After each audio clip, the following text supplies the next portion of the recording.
యేసుక్రీస్తు ప్రభుల వారి యొక్క ప్రశస్తమైన నామానికి, ఆయన పరిశుద్ధమైన పాదాలకు వేవేల కొలదిగా వందనాలు, స్తుతులు, స్తోత్రాలు చెల్లిస్తున్నాను.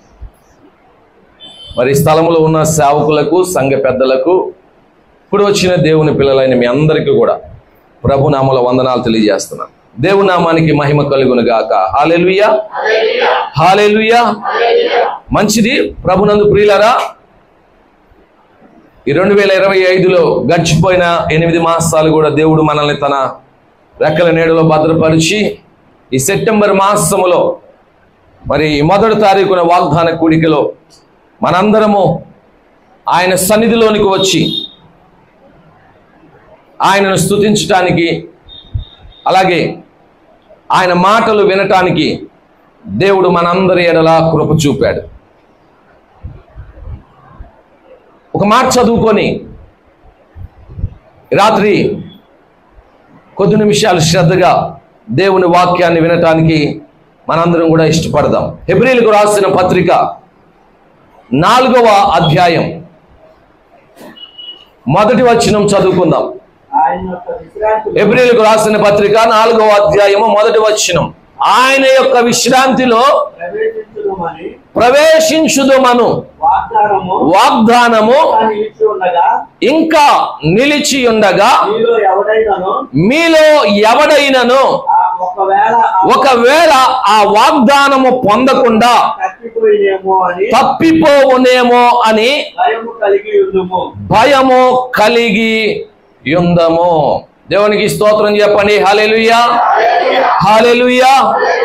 ప్రభునందు ప్రియులారా, ఎన్నో వాగ్దాన సందేశాలు గతంలో మనం విన్నాం. వాగ్దానము అనగానే మాట ఇవ్వటం, ఇచ్చిన మాటను ఏం చేయటం, నెరవేర్చటం. ఈ లోకంలో చాలా పర్యాయాలు మనం కూడా ఎదుటి వారికి వాగ్దానాలు చేస్తుంటాం. ఇంటిలో సభ్యులకు వాగ్దానాలు చేస్తుంటాం. సంఘములో ఉన్న వారికి, సేవకుని ఎదుట, దేవుని ఎదుట చాలా పర్యాయాలు మనం వాగ్దానాలు చేస్తుంటాం. చాలా మంది జీవితాల్లో పండగలకి, పుట్టినరోజులకి, నూతన సంవత్సరంలో వీరు ఎక్కువగా వాగ్దానాలు చేస్తూ ఉంటారు. ఈ రోజు నుండి అన్నీ మానేస్తున్నానండి, నేను దేవుని దగ్గర ఏం చేస్తున్నాను, వాగ్దానం చేస్తున్నాను అని కొన్ని పర్యాయాలు చెబుతూ ఉంటారు. ప్రియమైన దేవుని బిడ్డలారా, అలాగే మనం చూస్తూ ఉంటాం పొలిటికల్ లీడర్స్, రాజకీయ నాయకులు కూడా వారి ఓట్ల కోసం, వారు గెలవటం కోసం చాలా పర్యాయాలు ఏం చేస్తూ ఉంటారండి, వాగ్దానాలు చేస్తూ ఉంటారు.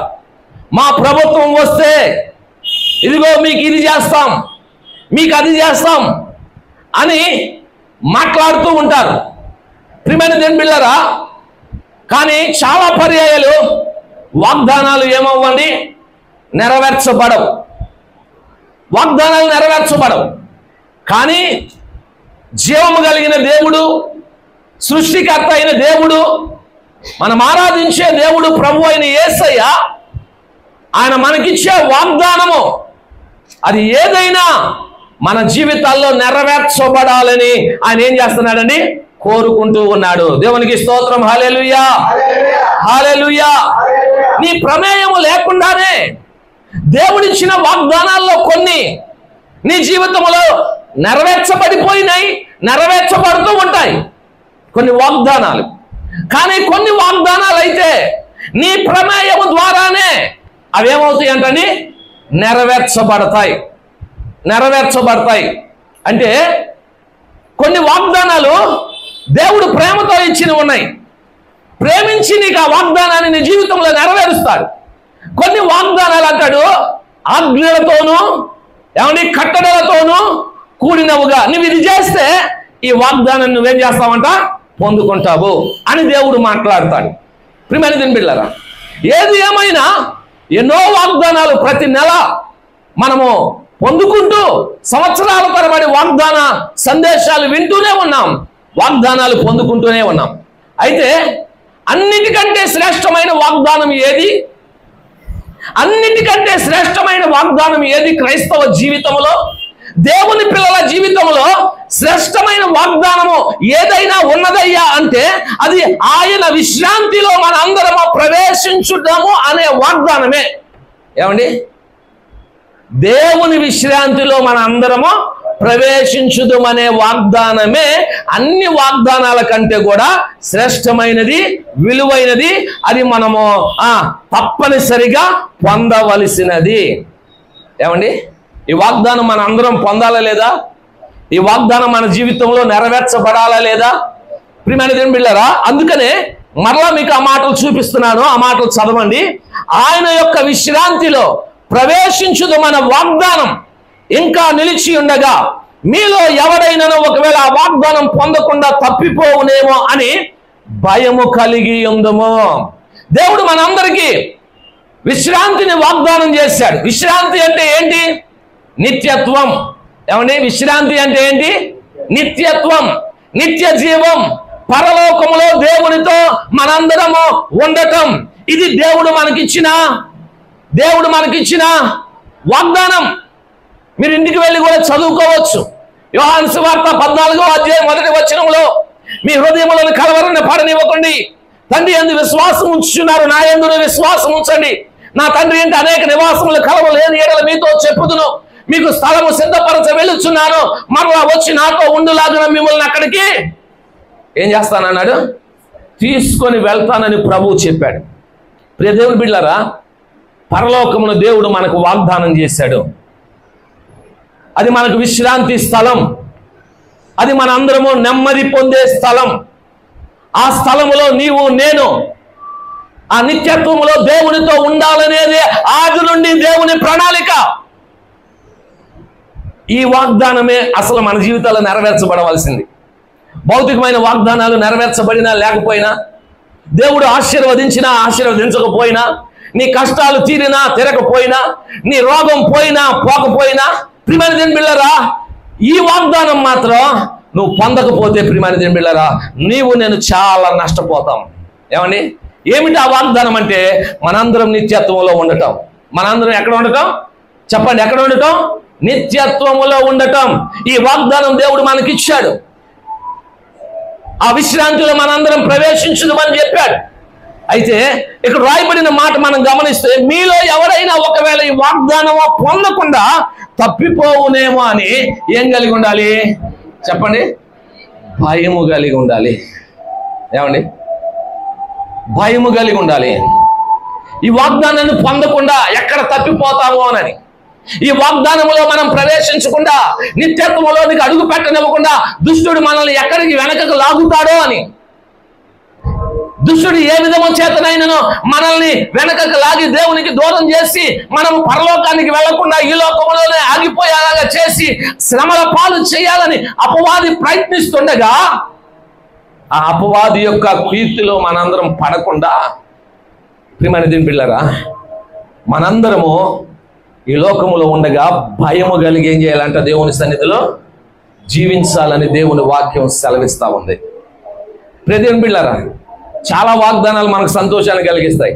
నీ చుట్టూ అగ్ని ప్రాకారంగా ఉంటాననగానే మీరు అందరూ అంటారు, అబ్బా నా చుట్టూ దేవుడు అగ్ని ప్రాకారంగా ఉన్నాడు, ఎన్నో భయభక్తులు గలవారి చుట్టూ ఆయన దూతలు కావలి ఉండి సంరక్షించినగానే నా చుట్టూ నిజంగా దేవదూతలు ఉన్నారు. దేవుడు ఇచ్చిన వాగ్దానాలన్నీ నిజమే, అలా అనుకోవడం తప్పు కాదు, అలా అనుకోవాలి. దేవుడు ఇచ్చిన వాగ్దానాలు, కానీ ఇన్ని వాగ్దానాలలో అతి ప్రాముఖ్యమైన వాగ్దానము, మనం పొంది తీరవలసిన వాగ్దానం ఇది. మనము ఆయన విశ్రాంతిలో ప్రవేశించటమే. నా విశ్రాంతిలో ప్రవేశించడానికి కొందరి గురించి ఆయన రాశాడంట. అది ఎవరంటే మన పితరులైన ఇశ్రాయేలీయుల గురించి. ఐగుప్తులో నుండి బయలుదేరిన వారు ఆయన వాగ్దానం చేసిన కనానులోనికి ఏం చేయలేకపోయారు, చాలా మంది వెళ్ళలేకపోయారు. కారణం ఏమిటి? వారు అవిధేయులు అవ్వటం వలన. చదవండి, ఆ మాటలు కూడా మీకు అర్థమవుతాయి. అదే 4వ అధ్యాయంలో 11వ వచనం చదవండి. కాబట్టి అవిధేయత వలన వారు పడిపోయినట్లుగా మనలో ఎవడునో పడిపోకుండా ఆ విశ్రాంతిలో ప్రవేశించుటకు జాగ్రత్త పడుదాము. అయ్యా, విశ్రాంతిలో ప్రవేశించాలి. మీరు ఐగుప్తులో ఎన్నో శ్రమలు పడ్డారు, ఎన్నో కష్టాలు పడ్డారు, ఎన్నో బాధలు పడ్డారు, వెట్టి చాకిరి చేశారు, ప్రియమైన దేవుని బిడ్డలారా దాస్యత్వాన్ని అనుభవించారు, బానిసత్వాన్ని అనుభవించారు. ఫరో మిమ్మల్ని తన కాడి కింద నలగగొట్టాడు. ఇగో ఐగుప్తులో నుండి నేను మిమ్మల్ని బయటకు తీసుకొచ్చి మిమ్మల్ని ఎక్కడికి తీసుకెళ్తున్నానంట? వాగ్దాన భూమి అయిన ఆ కనానులోనికి తీసుకెళ్తున్నాను. అక్కడ మీకు ఏం దొరుకుతుంది? ఏం దొరుకుతుందట? విశ్రాంతి దొరుకుతుంది. ప్రియమైన దేవుని బిడ్డలారా, అయితే ఆ విశ్రాంతిలో చాలా మంది ఏమవ్వలేదంట, ప్రవేశించలేదు. కారణం వారి అవిధేయత వలన అని రాయబడి ఉంది. వారి అవిధేయత వలన వారు విశ్రాంతిలో ప్రవేశించలేదు. కాబట్టి మీరు కూడా అవిధేయులై ఆ విశ్రాంతిలో ప్రవేశించకుండా ఉంటారేమో. ఒకవేళ మీ విషయమై జాగ్రత్త పడండి అని ఈరోజు మనందరికీ దేవుడు ఏం చేస్తున్నాడు? మాట్లాడుతూ ఉన్నాడు. దేవుని బిడ్డలారా, ఈరోజు మనందరం జాగ్రత్త పడాలి. మన జీవితానికి ఆధారమైన, మన జీవితానికి మూలమైన ఆ సిలువ కార్యానికి మూలమైనటువంటి ఆ పరలోకాన్ని మనందరం స్వతంత్రించుకోవడానికి ఎందుకు యేసయ్య అంత శ్రమలు అనుభవించాడు? ఎందుకు యేసయ్య పరలోకం నుంచి భూలోకానికి వచ్చాడు? ఎందుకు యేసయ్య తన శరీరంలో ఉన్న రక్తం అంతా కార్చాడు? ఎందుకు ఆయన అన్ని శ్రమలు, అన్ని అవమానాలు అనుభవించాడు? కారణం ఏంటో తెలుసా? మన పాపము శాపములను మనల్ని విడిపించి ఆ పరలోకానికి తీసుకువెళ్ళటానికే, నిత్యత్వంలో మనందరినీ చేర్చడానికే. చూడండి, ఒక మాట మీకు అర్థం కావడం కోసం చెప్తాను. ఆ మాటలు ఒకసారి చదువుదాము. యోహాను రాసిన మొదటి పత్రిక 2వ అధ్యాయం 25వ వచనం చదవండి ఒకసారి. నిత్య జీవము అనుగ్రహించుననున్నదియే దేవుడు మనకేమో చేశాడంటే వాగ్దానం. మనకేమిస్తానని? నిత్య జీవమునిస్తానని ఆయన తానే మనకు చేసిన వాగ్దానం. ఏమండి, మరి అన్ని వాగ్దానాలు కావాలి. అది భౌతికమైనవైనా ఆధ్యాత్మికమైన ఈ లోకంలో మనం బ్రతకటానికి. కాకపోతే మరి ఈ వాగ్దానం మనకు కావాలా వద్దా? ఏమండి, అసలు అవసరమైన వాగ్దానం ఇదా కాదా? ఏమండి, మనం ఉండాల్సిన స్థానాన్ని ఎంచుకోవాల్సినటువంటి వాగ్దానం. ప్రియమైన దేవుని బిడ్డలారా, రేపు నువ్వు దేవునితో ఉండాలా వద్దా అనేది నువ్వు నిర్ణయించుకోవాల్సినటువంటి వాగ్దానం. నిత్య జీవమును మనకి ఇస్తానని చెప్పిన ఆయన వాగ్దానం. యోహాను 3:16 వెళ్ళి చదువుకోండి. దేవుడు లోకంని ఎంతో ప్రేమించెను కాగా తన కుమారునిగా పుట్టిన వాని యందు విశ్వాసము, తన అద్వితీయ కుమారునిగా పుట్టిన వాని యందు విశ్వాసం ఉంచు ప్రతివాడు నశింపక నిత్య జీవం పొందినట్లుగా ఆయనను మనకేం చేశాడంట? అనుగ్రహించాడు. నిత్య జీవమును మనకి ఇవ్వటానికే యేసుక్రీస్తు ప్రభుల వారు అనుగ్రహించబడ్డారు. యేసుక్రీస్తు ప్రభుల వారు ఈ లోకానికి వచ్చారు. యేసుక్రీస్తు ప్రభుల వారు ఆ సిలువలో రక్షణ కార్యాన్ని జరిగించారు. ఆయన చనిపోయి 3వ దినమున పునరుద్ధానుడిగా లేచి ఆయన ఆరోహణమై పరలోకానికి వెళ్ళిపోయింది కూడా ఎవరి కోసం చెప్పాలి? ఎవరి కోసం? మన కోసమే. ఆయన పుట్టింది మన కోసమే, ఆయన చనిపోయింది మన కోసమే, చనిపోయి తిరిగి లేచింది కూడా మన కోసమే, లేచి పరలోకానికి వెళ్ళింది కూడా ఎందుకు? మనకేం సిద్ధపరచడానికి? స్థలం సిద్ధపరచడానికి వెళ్ళాడంట. ప్రియమైన దేవుని బిడ్డలారా, స్థలము సిద్ధపరచడానికి వెళ్ళాడు. మరి ఆయన వాగ్దానం చేసిన ఆ నిత్య జీవాన్ని మనందరం ఏం చేయాలి? చెప్పాలి. ఏం చేయాలి? పొందుకోవాలి. ఈ వాగ్దానాన్ని పొందుకోవాలి. ఈ వాగ్దానం ప్రేమతో కూడింది కాదండి. ఈ వాగ్దానం మాత్రం ప్రేమతో కూడింది కాదు, ప్రేమించి ఇచ్చేసింది కాదు. ప్రియమైన దేవుని బిడ్డలారా, ఈ వాగ్దానం పొందాలంటే షరతులు ఉన్నాయి. ఈ వాగ్దానం పొందాలంటే ఏమున్నాయి? షరతులు ఉన్నాయి. కొన్ని పర్యాయాలు పరిశుద్ధ గ్రంథంలో కొన్ని మాటలు మనం చూద్దాం. ఏవేవి షరతులు ఉన్నాయో ఒకసారి పరిశీలన చేద్దాం. రోమిలికి రాసిన పత్రిక చూడండి ఒకసారి. రోమిలికి రాసిన పత్రిక 6వ అధ్యాయం 22వ వచనం చదువుకుందామా? ఇప్పుడు పాపము నుండి విమోచింపబడి అదిగో ఏటి వెళ్తుందో ఏమో తెలియట్లేదు. ఆయనను కాదు, అయినను ఇప్పుడు పాపము నుండి విమోచింపబడి దేవునికి దాసులైనందున పరిశుద్ధత కలుగుటయే మీకు ఫలము, దాని అంతము నిత్య జీవము. ఇప్పుడు ఈ నిత్య జీవము అనే వాగ్దానం మనందరం పొందాలి అంటే మనం ఏం కలిగి ఉండాలని వాక్యం సెలవిస్తుంది? పరిశుద్ధత కలిగి ఉండాలి. జాగ్రత్తగా వినండి.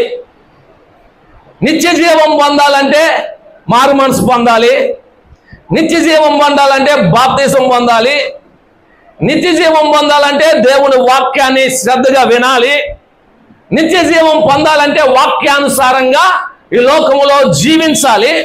నేను పరిశుద్ధుడిని గనక మీరు పరిశుద్ధులనుగా ఉండండి అని చెప్పిన యేసయ్య మాట ప్రకారం పరిశుద్ధులంగా జీవించటానికి ఈ లోకంలో ఎల్లప్పుడూ మనం ఏం చేయాలంట? ప్రయాసపడాలి. పరిశుద్ధతే ఫలం, దాని అంతము నిత్య జీవము. నిత్య జీవం ఈరోజు మనకు కావాలి. వాగ్దానం మనం పొందుకోవాలంటే మనలో ఏముండాలి చెప్పండి? నెంబర్ 1 ఏముండాలి? పరిశుద్ధత. యేసుక్రీస్తు ప్రభులు వారు కొండ మీద చేసిన ప్రసంగంలో చెప్పిన ధన్యతల్లో ఒక ధన్యత, హృదయ శుద్ధి గలవారు ధన్యులు. పూర్తి చేయండి. వారు దేవుని చూస్తారు. దేవుణ్ణి చూస్తామంటే ఇంకా దేవుని దగ్గరికి వెళ్ళటమే కదండి. ఆయన దగ్గరికి వెళ్ళినప్పుడు ఆయన ఏం చేస్తాం? చూస్తాం. హృదయ శుద్ధి గలవారు ధన్యులు, వారు దేవుని చూచెదరు.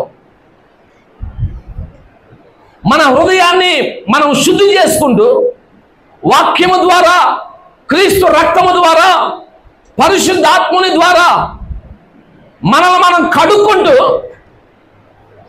ఎప్పుడు కూడా పరిశుద్ధత కలిగి ఉండటానికి మనం ప్రయాసపడుతూ పరిశుద్ధులముగా దేవుని సన్నిధిలో మనం జీవించినట్లయితే పరిశుద్ధులకు దేవుడు ఏమిస్తాడంట? నిత్య జీవాన్ని ఇస్తాడు. పరిశుద్ధులకు నిత్య జీవాన్ని దేవుడు ఇస్తాడు. క్రీస్తు రక్తములో కడగబడిన మనందరం నీతిమంతులమని, పరిశుద్ధపరచబడిన వారమని దేవుని వాక్యం సెలవిస్తా ఉంది. పరిశుద్ధపరచబడిన మనం ఆ పరిశుద్ధతను మన జీవిత కాలం అంతా ఏం చేయాలంట? కాపాడుకుంటూ మనము మన విశ్వాసములో ముందుకు కొనసాగాలి. అప్పుడే మనము నిత్య జీవం అనే వాగ్దానాన్ని పొందుకుంటాం. మరొక మాట కూడా చూద్దామా? రోమిలికి రాసిన అదే పత్రిక, అదే రోమిలికి రాసిన పత్రిక 2వ అధ్యాయం 7వ వచనం. 2వ అధ్యాయం 7వ వచనం. సత్క్రియను ఓపికగా చేయుచు మహిమను ఘనతను అక్షయతను వెదుకు వారికి నిత్య జీవమును. రెండవదిగా ఎవరికి నిత్య జీవాన్ని దేవుడు ఇస్తాడంట? సత్క్రియను ఓపికగా చేయొచ్చు. ఏమండి? సత్క్రియను ఓపికగా చేయొచ్చు.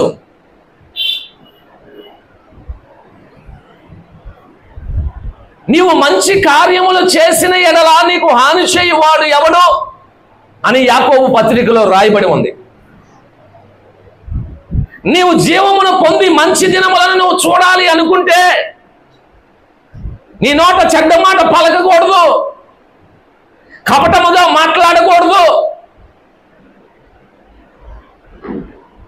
దేవుని వాక్యము సెలవిస్తా ఉంది. వ్యర్థమైన దాని మీద మన మనస్సును పెట్టకూడదు. అబద్ధ ప్రమాణములు మనము చేయకూడదు. సత్క్రియలను మనం ఏం చేయాలంట? చేయాలి. దేవునికి స్తోత్రం చెప్పండి. హల్లెలూయా. నేను గతంలో కూడా చెప్పాను, మదర్ తెరీసా గారి గురించి ఎన్నో పర్యాలు చెప్పుకున్నాం. ఆమెకుండే ఒక ట్యాగ్, ఆమెను ఎక్కడ పెట్టినా కానీ ఆమె గురించి చెప్పే ఒక మాట ఏంటో తెలుసా? అక్కడ ఒక పదం రాసి ఉంటుంది. మీరు ఎవరైనా తెలుసా? ఏం రాసి ఉంటుంది? ప్రార్థించే పెదవుల కన్నా చాలా మంది ప్రార్థిస్తారు కానీ సత్క్రియలు మాత్రం చేయరు. ఏమండి, చాలా మంది దీర్ఘ ప్రార్థనలు చేస్తారు. దేవుని మందిరంలోనికి వచ్చి ప్రార్థన చేయొద్దని నేను అన్నాను, ప్రార్థన చేయాలి.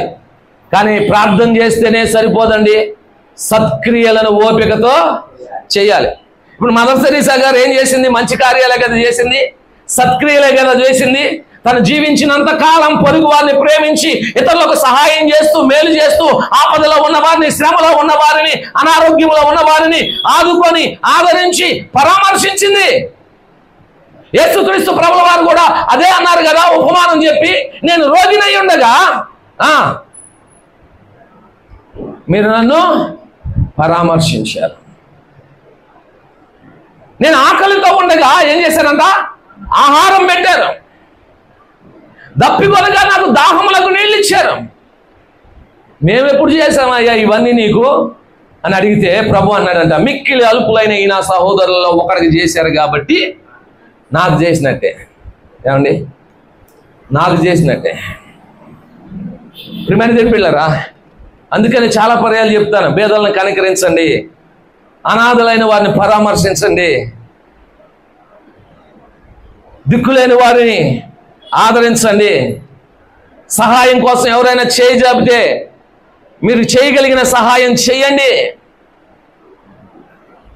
అని చెప్పేది. అందుకే ప్రియమైన దేవుని బిడ్డలారా, సత్క్రియలను ఓపికతో చేస్తూ చదవ ఆ మాటలు, మహిమను, ఘనతను, అక్షయతను వెదుకు వారికి దేవునికి స్తోత్రం. హల్లెలూయా.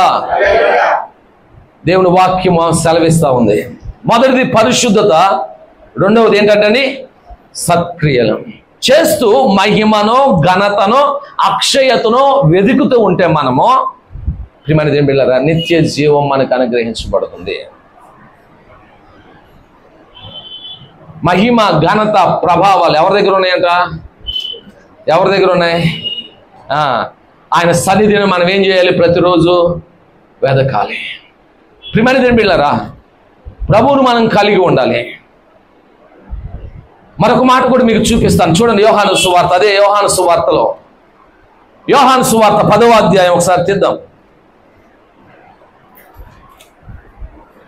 27, 28 వచనాలు చదువుకుందాం ఒకసారి.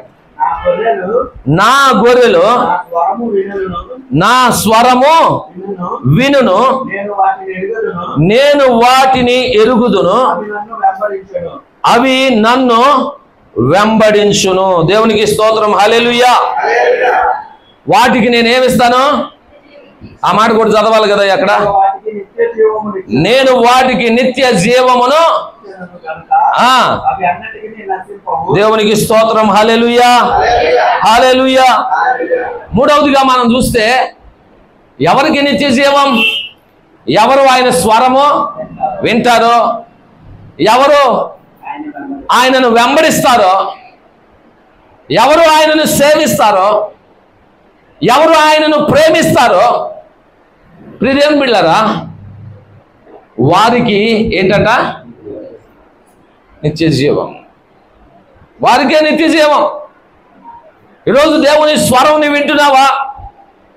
దేవుని మాట నీ హృదయంలో భద్రపరుచుకుంటున్నావా? ఆ మాటను బట్టి దేవుని నువ్వు వెంబడిస్తున్నావా? ఆయన అడుగుజాడల్లో నువ్వు నడుస్తూ ఉన్నావా? ఆయన ఉంచిన మాదిరి ప్రకారం క్రీస్తు మనస్సు కలిగి, క్రీస్తు పోలిక కలిగి లోకంలో జీవించటానికి నువ్వు ప్రయత్నిస్తున్నావా? ఒకవేళ నువ్వు అలాగున గనక చేసినట్లయితే, కాపరి స్వరాన్ని గొర్రెలు విని ఎలాగో గుర్తుపట్టి ఆ కాపరి దగ్గరికి పరిగెత్తుకొని వస్తాయో, ఈరోజు నా కాపరి అయినా ఆయన ప్రభు అయిన యేసయ్య స్వరాన్ని మనము ప్రతిరోజు ఏం చేయాలంట? వినాలి. ఆ స్వరాన్ని గుర్తుపట్టాలి, ఆయనను ప్రేమించాలి, ఆయనను వెంబడించాలి, ఆయనను సేవించాలి. ఆయన తీసుకెళ్లే దొడ్లోనికి ఏం చేయాలంట?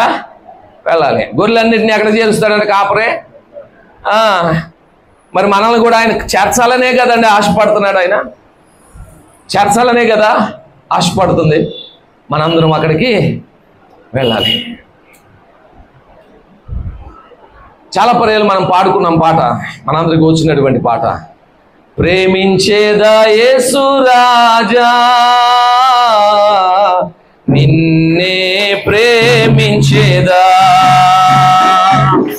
ప్రేమించేదా యేసు రాజా, నిన్నే ప్రేమించేదా. ప్రేమించేదా, ప్రేమించేదా, ప్రేమించేదా, ప్రేమించేదా, ప్రేమించేదా. నా ప్రాణమున్నంత వరకు, నీ మధ్యలో చేరే వరకు, నా ప్రాణమున్నంత వరకు, నీ మహిమలో చేరే వరకు, నా ప్రాణమున్నంత వరకు, నీ మధ్యలో చేరే వరకు, నా ప్రాణమున్నంత వరకు, నీ మహిమలో చేరే వరకు. దేవుని స్తోత్రం, హల్లెలూయా. ఎంత చక్కగా పాడాడు భక్తుడు. ప్రేమిస్తాను ఎప్పుడు వరకే? నా ప్రాణం మట్టిలో కలిసే వరకు, నేను మహిమలో చేరే వరకు. దేవా, నేను నిన్ను ప్రేమిస్తాను, నిన్ను సేవిస్తాను, నిన్ను వెంబడిస్తాను. నీ మాట నేను, నీ స్వరము ఏం చేస్తాను? నేను వింటాను. నా మాటలు త్వరగా ముగిస్తాను. మరొక మాట చూపించి, యోహాను సువార్త 6వ అధ్యాయం 40వ వచనం. యోహాను సువార్త 6వ అధ్యాయం 40వ వచనం, 47వ వచనం, 54వ వచనం కూడా ఒకసారి చూద్దామా?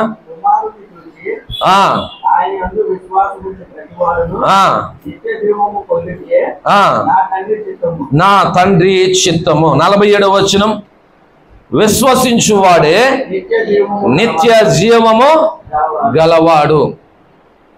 మరొకటి మాట ఏంటంటే, నిత్య జీవం ఎవరికయ్యా అంటే, ఎవరైతే దేవుని యందు విశ్వాసము ఉంచుతారో. ఏమండి? ఎవరైతే దేవుని యందు విశ్వాసం ఉంచుతారో వారికే నిత్య జీవం. ఉందా నీకు? రెండో రాకడ ఉందనే విశ్వాసం ఉందా? పరలోకం ఉందనే విశ్వాసం ఉందా? ప్రభు రాబోతున్నాడు, మరలా నన్ను ఆయన దగ్గరికి తీసుకొని వెళ్ళబోతున్నాడు అనే విశ్వాసం ఉందా? ప్రియమైన దేవుని బిడ్డలారా, ఈ లోకంలో ఎన్నిటిలో పొందటానికి విశ్వాసంతో ప్రార్థన చేస్తూ ఉన్నాం. అయ్యా, విశ్వాసంతో నిన్ను అడుగుతున్నాను ప్రభువా, నాకు అది దయచేయి.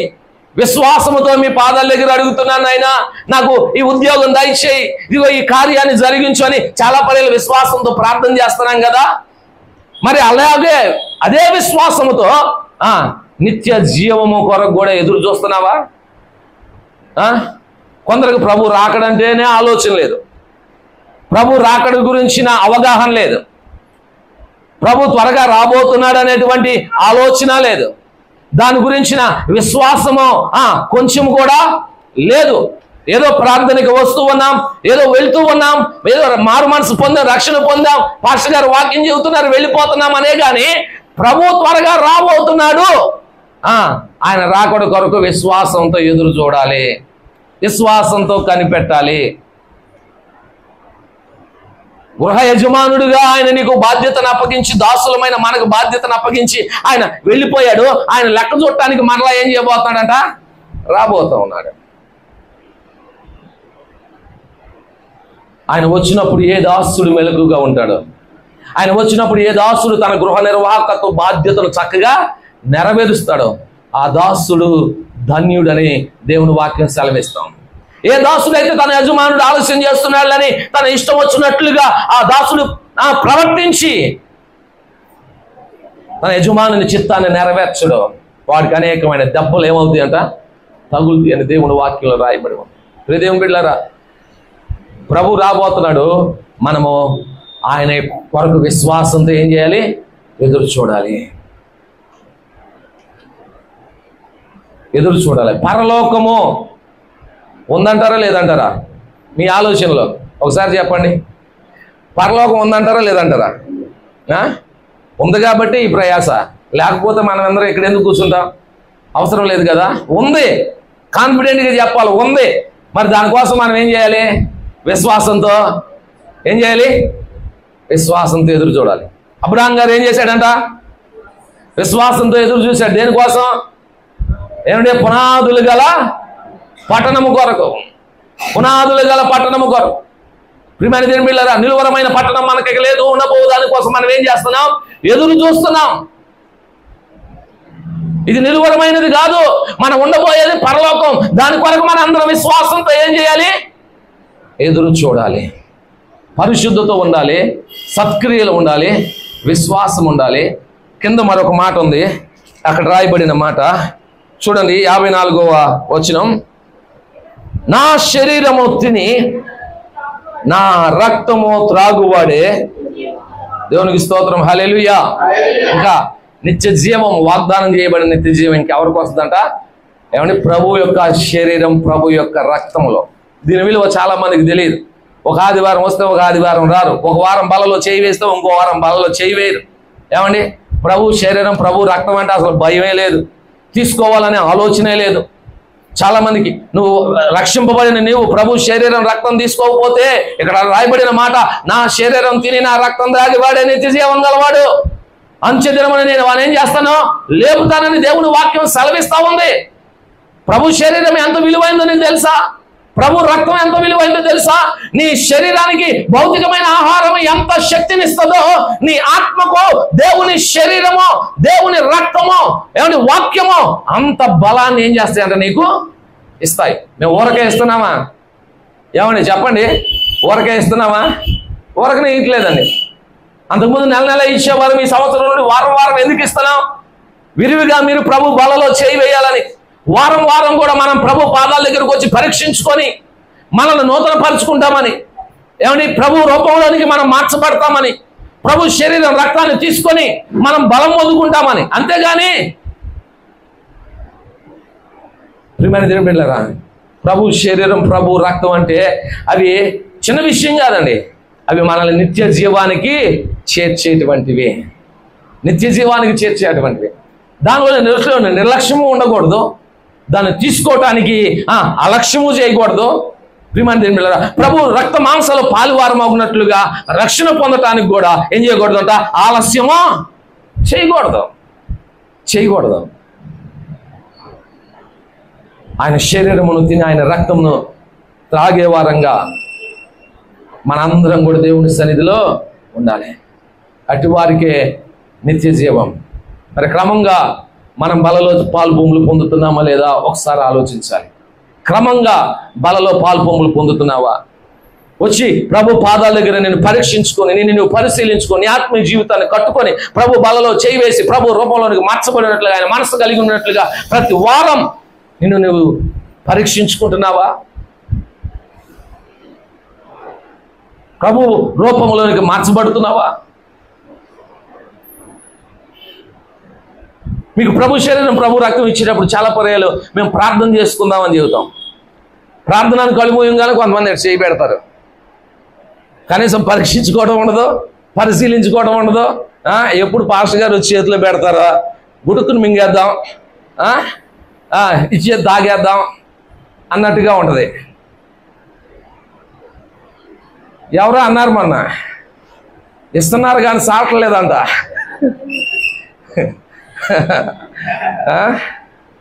రొట్టె ఇస్తున్నారా కానీ అయ్యగారు ఇంతే ఇస్తున్నారు, చాలటం లేదు అని అన్నారు. ఎంత ఇచ్చినా అది దేవుని శరీరమే. ఒకవేళ మీకు బాగా టేస్ట్గా ఉంటే కావాలనుకుంటే ప్రార్థన చేయకుండా, అభిషేకించకుండా, ప్రతిష్ఠించకుండా మీకు ఒక రొట్టె ఇంటికాడ నేను చేసేస్తా, చక్కగా తినండి వచ్చి. అంతేగాని ట్రై చేసిన తర్వాత, ప్రతిష్ఠించి అభిషేకించిన తర్వాత ఆ రొట్టె ఇంత ఇచ్చినా అంత ఇచ్చినా అది మనం ప్రభు శరీరాన్ని తిన్నట్టే, ప్రభు శరీరంను తిన్నట్టే. ఆయన శరీరం తిని ఆయన రక్తం త్రాగితేనే మనం ఎవరమంట? నిత్య జీవం గలవారం. సంవత్సరాల తరబడి ప్రభు శరీర రక్తం తీసుకోకుండా చాలా మంది బలహీనలేని వారు మన సమాజంలో, మన రక్షింపబడిన బిడ్డలో చాలా మందిని చూస్తున్నాం. ఏమంటే చాలా మందిని చూస్తూనే ఉన్నాం. ఎందుకు మనకు అనారోగ్యం కొన్ని పర్యాలంటే రక్షింపబడి కూడా ప్రభు బలలో చేయవేయకపోవడం. ఎందుకు మనకు ఇలాంటి పరిస్థితులు అంటే రక్షింపబడి ప్రభు సన్నిధిలో బలలో పాలు పొమ్ములు పొందకపోవడమే. ఆయన శరీరం, ఆయన రక్తం తింటేనే మనకు ఆరోగ్యం, ఆయన శరీరం, ఆయన రక్తం తింటేనే మనకు బలం, ఆయన శరీరం, ఆయన రక్తం తింటేనే మనకు నిత్య జీవం. ఇవన్నీ తెలుసు కూడా ప్రభు శరీరానికి, ప్రభు రక్తానికి చాలా మంది దూరంగా ఉంటారు. ఇప్పటికి చూడండి 4 వారాలు ఆదివారాలు, చాలా మంది రావట్లా, చాలా మంది ప్రభు బలలో చేయవేట్లా. కొంచెం కూడా జ్ఞానము కలిగి అర్థం చేసుకోవట్లేదు చాలా మంది. మన జీవితాల్లోకి వచ్చే కొన్ని పరిస్థితులు ఎందుకు వస్తున్నాయి, కారణం ఏంటని వెనక్కి తిరిగి చూసుకుంటే భూతద్దంలో కనబడేట్టు చాలా కనపడతాయి మన అన్ని లోపాలని. దీని బిళ్ళారు వాటిని అర్థం చేసుకొని మన జీవితాలను సరి చేసుకుంటే మనం మంచిగా ఉంటాం. వారాల తరబడి, నెలల తరబడి ప్రార్థన మానేసి ప్రభు బలకు దూరంగా ఉండి, సహవాసాలకు దూరంగా, వాక్యంకి దూరంగా ఉంటే ఏం పొందుతామండి? రేపు నిత్య జీవాన్ని పొందుతామా? కాదు, నిత్య నరకాన్నే పొందుతాం. నిత్య నరకానికి వెళ్ళేటట్టయితే ఎంత ప్రయాసపడాల్సిన పని లేదు, మందిరానికి రావాల్సిన పని లేదు, గంటల తరబడి కూర్చోవాల్సిన పని లేదు, ప్రార్థన చేయాల్సిన పని లేదు, పాటలు పాడాల్సిన పని, ఇవన్నీ అవసరం లేదు. నా మాటలు అర్థం చేసుకోండి. విశ్రాంతిలో ప్రవేశించుదామని ఆయన మనకు చేసిన వాగ్దానం. ఆ వాగ్దానం తప్పిపోకుండా భయం కలిగి లోకంలో మనం బ్రతుకుదాం. ఇప్పుడు మనం చేయాల్సింది ఏంటంట, ఈ వాగ్దానంలో మన జీవితంలో మనం బ్రతికిన కాలంలో అయినా, ప్రభు ఒకవేళ వస్తే మనం బ్రతికిన కాలంలో అయినా, లేకపోతే చనిపోతే ఏమంటే ప్రభు వచ్చినప్పుడు లేపబడటంలో అయినా సరే, మనం లేపబడి నిత్య జీవమును విశ్రాంతిలో మనం ప్రవేశించినట్లుగా భయం కలిగి లోకంలో ఉండగా మనం ప్రవర్తిస్తూ, దేవుని భయం కలిగి మనం ఈ లోకంలో జీవిస్తూ మనం ముందు కొనసాగినట్లయితే బ్రతికున్నా బ్రతికి లేకపోయినా విశ్రాంతిలో మనందరం ఏమవుతామంట? ప్రవేశిస్తాం. అటు విశ్రాంతిలో దేవుడు మనందరినీ ప్రవేశింపజేయునుగాక. నిత్య జీవమును వాగ్దానముగా దేవుడు మనకిచ్చిన నిత్య జీవాన్ని మనందరికీ దేవుడు అనుగ్రహించునుగాక.